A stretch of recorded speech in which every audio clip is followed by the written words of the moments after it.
Nah, ada 6 nasihat Nabi ketika kita hidup di zaman fitnah. Hadisnya diriwayatkan oleh Abdullah bin Amr. Abdullah bin Amr ini dia menarik, Pak.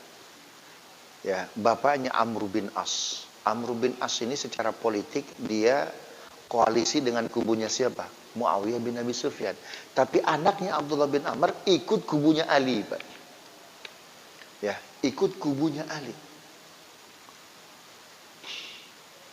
Nah, hadis-hadis terkait apa yang mesti dilakukan di zaman fitnah itu perawinya, Pak, ya paling banyak kalau bukan Abu Hurairah, Abdullah bin Amr.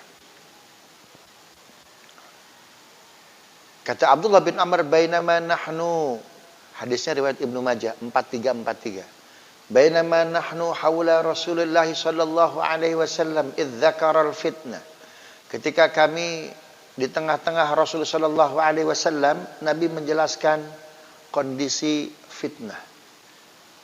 Apa ciri bahwa kita sudah masuk di periode fitnah? Nabi memberikan 2 ciri, Pak. 1, qad marajat uhuduhum. Orang sudah melalaikan janjinya. Wa khafat amanatuhum, dan sedikit yang menunaikan amanahnya. Itu 2 ciri fitnah. Ya. Wa kanu hakadha wa hakadha, dan dimanapun jabatan tertinggi sampai paling rendah begitu. Wa syabbaka asabi'ahu, dan Nabi mengepalkan tangannya begini tuh, Pak, sambil sedih itu ya. Mengepalkan begini tuh, Pak.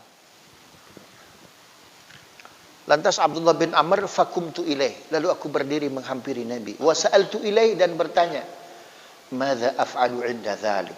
Apa yang harus aku lakukan ketika itu ya Rasulullah? Apa jawab Abdullah bin Amr, Pak?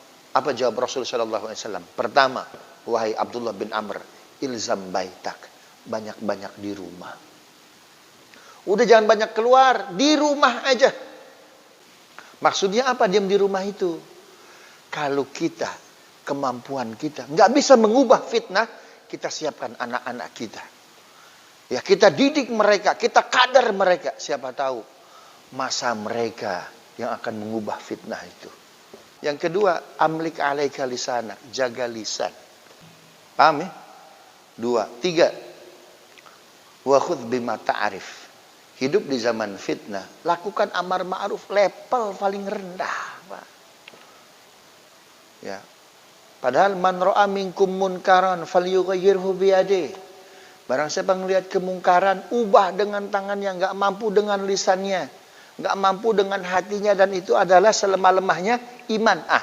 Hidup di zaman fitnah itu amar ma'ruf level paling rendah. Ya. 3. Yang keempat, hati-hati ini. Wada' bima tungkar. Jangan pernah melakukan kemungkaran. Jangan pernah melakukan maksiat. Kita udah diam diri di rumah, beribadah, menyiapkan anak-anak jadi kader. Kita udah jaga lisan, kita udah melakukan amar ma'ruf nahi mungkar, maksiat, ludes, bubar semuanya itu.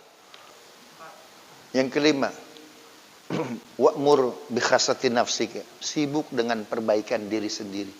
Makanya yang keenam apa? Wada amrul amat, tinggalkan jabatan publik. Itu wasiat, nasihat Nabi, Pak. 6 kepada kepada Abdullah bin Amr, tentunya kepada kita tuh, Pak, sebagai SOP agar kita lebih waspada, agar kita punya literasi yang cukup baik, tidak salah langkah.